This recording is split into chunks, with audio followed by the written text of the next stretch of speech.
and this is Bandit, and this is Bandit, and this is Bandit, and this is Bandit. Hello, everyone, and welcome to Brandit. My name is Julia Okujax of Julia Jax Consulting, and this is Brandit, the program where we come and tell you a little bit about brands and the branding. Now, today, what we decided to do was, after all that gossip we did last week, between you and I, all that tea that was spilled, we thought that we'd go back. We've done 6 episodes of Branded so far, and we go back and do a quick review of what we've discussed so far, and also address some of the feedback we've gotten. Now, part of the feedback we've gotten is the confusion between building a business and building a brand. Both are, they're definitely brother and sister. But when you say I have a brand and my brand is XYZ, speak to the brand, speak to what those brand identifiers, brand values, what the brand is. But if you just say, oh, my brand is fashion, then you are actually just saying that is the business you're in. The other thing that we need to remember is a brand is not what you say it is. I might say, oh, I'm a knowledge brand, but what do people say I am? I may be the person who birthed the brand, but the people who actually own the brand are the audience, the consumers, the people who will engage my services. A friend of our house, Julia Jax Consulting, had told us about, maybe it's not up to 2 years ago, Lulu Akiwumi of Prima Garnet. He said to us that you are not the brand owner, you are the custodian of the brand. The brand owners are the people who actually use the brand. They're the people who are going to talk about you. They're the people who are going to engage you, the people who are going to patronize you. And as Shelley Lazarus had said, Shelley Lazarus, if you recall from episode 1, is the former chairman of Ogilvy Worldwide, and she defined a brand not just what you say it is, but as the totality of the customer experience. And that is everything from your name, your location, your logo, your PR, your retail outlets, if you do have retail outlets, your online presence, your customer service, your brand story. We've spent a lot of time on the name and the brand story, and it's a total combination of different interactions with your brand. That is what the brand is. So we talked about why is branding important. Why is this important? Why can't I just say, okay, I'm a brand, deal with me?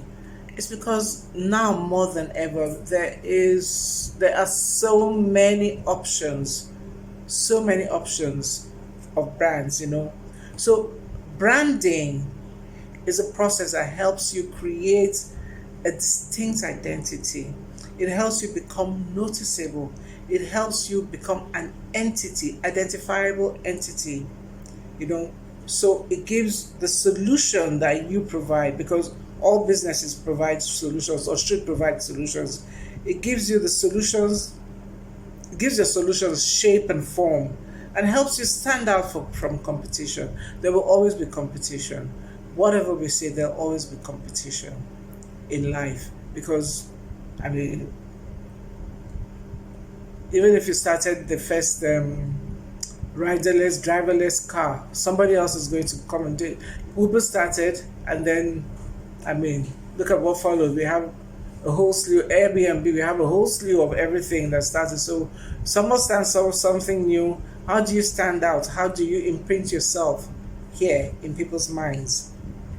Now, the other thing is that you have to build a brand. You do not become a brand overnight. No way. You do not become a brand overnight. You have to build it. Having a verified blue tick beside your name, and trust me, I'm not even putting it down. It's an important thing to have. It shows that you have put in the work, but it's not enough to make you a brand. It shows that you're on your way there. It just means that you do have followers, and your followers can help make your brand. But what do you represent? So a brand must represent something valuable and compelling, something memorable to those who love and patronize it. Now, you must, when we talk about loving and patronizing a brand, there are many reasons why people patronize a brand, you know, and they're not all logical. The human being is not always logical. We are very emotional in our decisions. Sometimes it might be the way somebody answered the phone, and that makes me want to go back. It might be the way somebody treated me in in a dire situation. I'll give you an example. There's a brand. I hope to bring her to I hope to bring her to brand it sometime soon. You know, but she sells bags, and I won't name her now, so it'll be a nice surprise for you when it happens, you know. And she was doing a promo, and I said, "Oh, it's a nice bag." I didn't need a bag, but she's just such a warm person. When you make a comment on her post, she responds, you know. So I just said, "Oh, that's so lovely. I'd like to have it." And she was giving a discount, but unfortunately, the one I liked was not on discount, you know. And she said, "Don't worry, get it. I will give you a free purse." And I tell you, when the purse came, when everything came, the packaging was formidable. You know, I could just, even what she packs the bags in, and then the free was enough for me as a gift. You know, and then the purse itself was, wow, you know, beautiful. And then she followed up. I don't think she did it because it was me, because I mean, I'm just one out of thousands, maybe millions of people who patronize her brand, you know. But she made sure she followed end to end. So I also felt obliged that when when I received the package in my location, I made sure that I looked at it. I did the opening ceremony in my room, and I totally enjoyed that. I should have videoed it and sent it to her next time, you know. And I sent that, and that's how people create. It's an emotional bond. There's something that people will say, that there's a way they'll treat you, there's advice they'll give you, and you just fall in love with that brand, you know. So you build the brand, but you also have to maintain the brand. There's no overnight success in building a brand. People who have built serious brands will tell you how much work they put into it, you know. There'll be other brands that are always trying to crowd you out and trying to get your audience. So make sure you upscale, you upgrade, and maintain your brand. You always have to come up with something new, something fresh, and something interesting. What else do I have to tell you? Branding is not packaging. Branding is rooted in the truth of who you are and what solution you bring to bear. Packaging is like just putting something, like wearing a mask, you know. It's like wearing a mask. You're just pretending to be who you're not. For us as Julia Jacks Consulting, there's some things we are passionate about. We're very passionate about gender issues. We're very passionate about small and growing businesses, in especially focused ones, those who want to really grow and do well.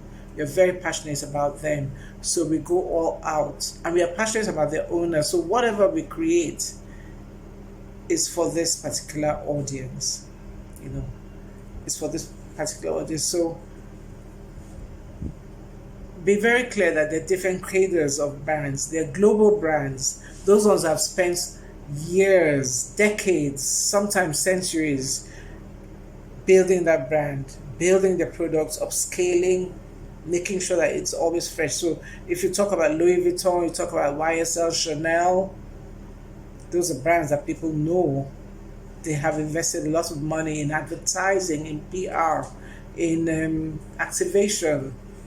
Now, we can do that as small businesses, but we can actually invest time in and some money in at least showing up and showing up good. So they're global brands, they're continental brands, they're national brands, they're regional brands, and local brands.